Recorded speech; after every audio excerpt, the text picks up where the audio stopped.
नमस्कार, मैं आदिति। अब अभी मेरे साथ देख रहे हैं जनता एक्सप्रेस। केसीपुर कसिमिला बुढ़ाबलंग नदी उपरे निर्मित बिजु सेतु पूर्णांगीकरण पाई लोक घेरिले आरडी ऑफिस को।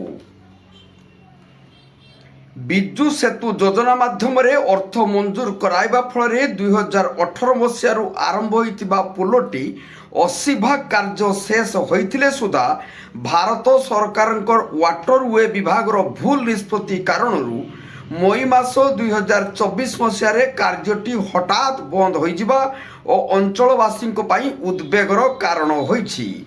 परवर्ती अवस्था स्थानीय लोकों गुहारी को वास्तवता को उपलब्धि एवं निष्पत्ति रे पुनर्विचार करी दायमुक्त सर्टिफिकेट प्रदान करिसंती।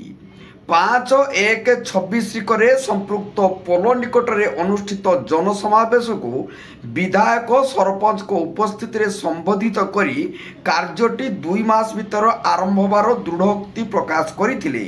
मात्र अद्यावधि कार्यटी आरंभ न होबा हेतु लोक माने व्यथित होइछंती एवं दुख मध्य पाउछंती।